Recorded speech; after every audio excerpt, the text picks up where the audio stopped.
थोड़ा mode change करते हैं नवीन जी और रजनीश भाई, मैम की इजाज़त हो अगर। सो गज़लों को कविता की तरफ लेके आते हैं।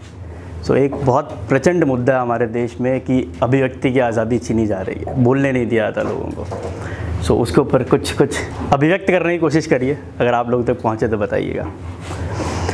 आज़ादी है, आज़ादी है, आज़ादी है, आज़ादी है, अभिव्यक्ति की आज़ादी है, तुमको बस सुनते रहने की। आज़ादी है, आज़ादी है, अभिव्यक्ति की आज़ादी है, तुमको बस सुनते रहने की। हमको सब कुछ कहने की मजबूरी है, आज़ादी है, अब ये कैसी आज़ादी है, अब ये कैसी आज़ादी है। अब देखिए आज़ादी किनको है और किनको नहीं है। वो देश विरोधी नारों से, अपने विष भरे विचारों से धरती में जहर को घोल रहे, लगता है डर फिर बोल रहे। वो देश विरोधी नारों से, अपने विष भरे विचारों से धरती में जहर को घोल रहे, लगता है डर फिर बोल रहे। भारत के टुकड़े करने की पूरी जिनको आज़ादी है, भारत के टुकड़े करने की पूरी जिनकी तैयारी है, उनको पूरी आज़ादी है, उनको पूरी आज़ादी है। अब ये कैसी आज़ादी है, अब ये कैसी आज़ादी है। कुछ बोलो तो वो कहते हैं आज़ाद देश में रहते हैं, कुछ बोलो तो वो कहते हैं आज़ाद देश में रहते हैं, हम भी तो मन की कहते हैं। इशारा समझ आया तो आप, मैं एक तरफ का आदमी दोनों तरफ बोलता हूँ तो है ना, ध्यान दीजिएगा। कुछ बोलो तो वो कहते हैं, कुछ बोलो तो वो कहते हैं आज़ाद देश में रहते हैं, क्यों आप हमें कुछ कहते हैं, हम भी तो मन की कहते हैं। जिनकी बातें 47 की कड़वी याद दिलाने वाली है, उनको पूरी आज़ादी है, उनको पूरी आज़ादी है। अब ये कैसी आज़ादी है, अब ये कैसी आज़ादी है। अब देखिए आज़ादी कैसी हो, उसको भी कवि का फ़र्ज़ है कि वो आधी बात न करे पूरी बात करे, तो आज़ादी कैसी होनी चाहिए। अभिव्यक्ति की आज़ादी रहे, अभिव्यक्ति की आज़ादी रहे, पर मर्यादा का बोध रहे। अभिव्यक्ति की आज़ादी रहे, पर मर्यादा का बोध रहे। मुखर विचारों का विरोध हो, मुखर विचारों का विरोध हो, राष्ट्रहित पर सर्वोपरि हो। मुखर विचारों का विरोध हो, राष्ट्रहित पर सर्वोपरि हो। सब आवाज़ें यही कहें पूरी उनको आज़ादी है, पूरी उनको आज़ादी है। ये सच्ची आज़ादी है, अभिव्यक्ति की आज़ादी है, अभिव्यक्ति की आज़ादी है। हालांकि आज़ादी के बाद इसके बाद अब क्या बोलूँ मुझे समझ नहीं आता। तो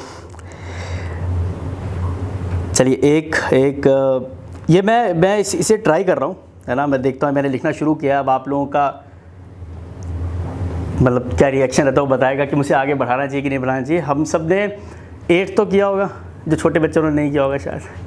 और अगर CBSE से किया तो एक किताब है सुदामा चरित्र के नाम से, एक छोटा सा पोएम आता है, आपने सुना होगा। तो उससे प्रभावित होकर मैंने कुछ लिखने की कोशिश करी, हालांकि पूरा नहीं है, ये अभी कुछ छंद और कुछ दोहे ही हैं जो मिलके बनाए हैं। तो मैं ऐसे टेस्ट करना चाह रहा हूँ कि आप लोगों को अच्छा लगता तो आगे लिखा जाए, नहीं अच्छा लगता तो फिर सोचेंगे, तभी भी लिखा जाएगा। चलिए, तो ये कहानी ऐसी है कि सब जानते सुदामा घर से निकल रहे हैं कृष्ण से मिलने के लिए।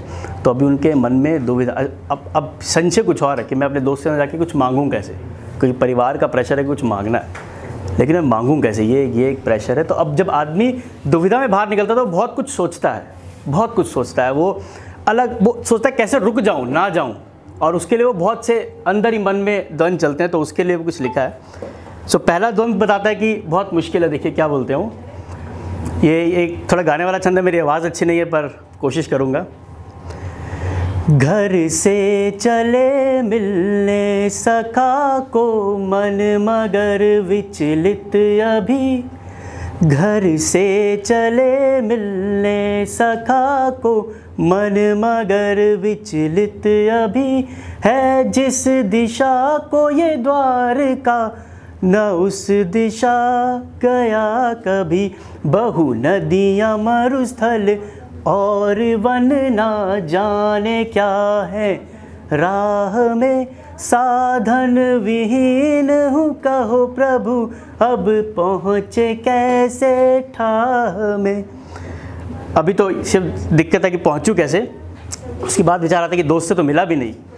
बहु वर्ष बीते हैं सखा से, मैं मिला भी हूँ नहीं।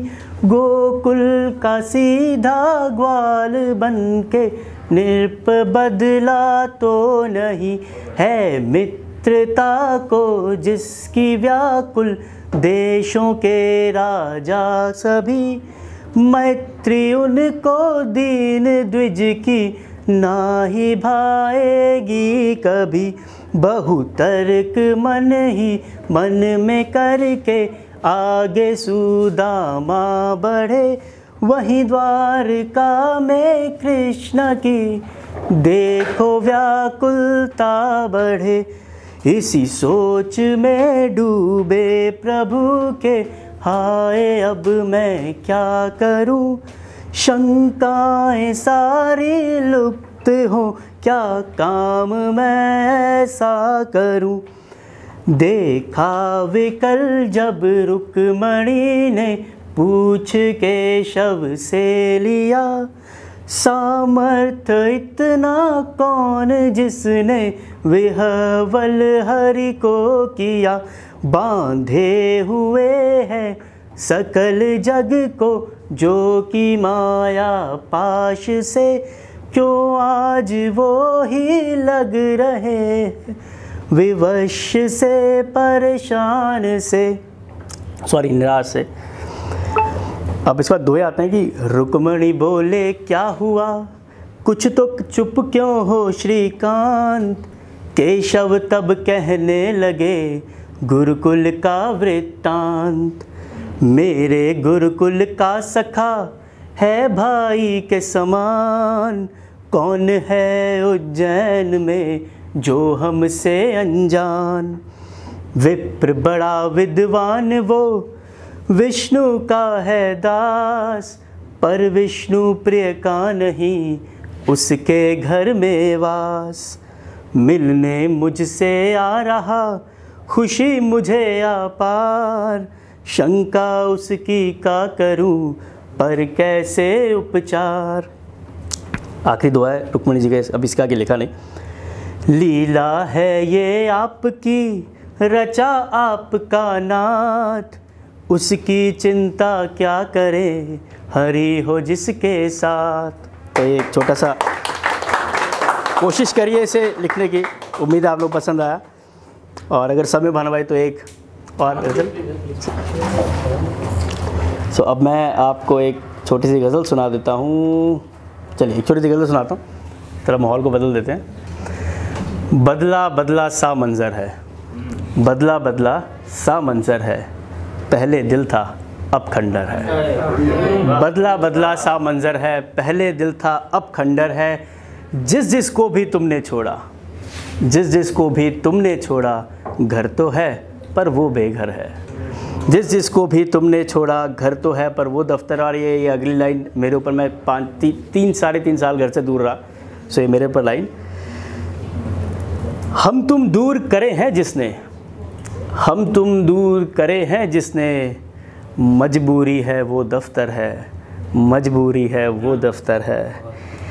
और दिल से जीत सका ना कोई, दिल से जीत सका ना कोई, ये तो खुद में एक लश्कर है, ये तो खुद में एक लश्कर है। बदला बदला सा मंज़र है, देखो इसको यूँ ना तोड़ो, देखो इसको यूँ ना तोड़ो। दिल मेरा ये तेरा घर है, दिल मेरा ये तेरा घर है। बदला बदला सा मंज़र है। धन्यवाद।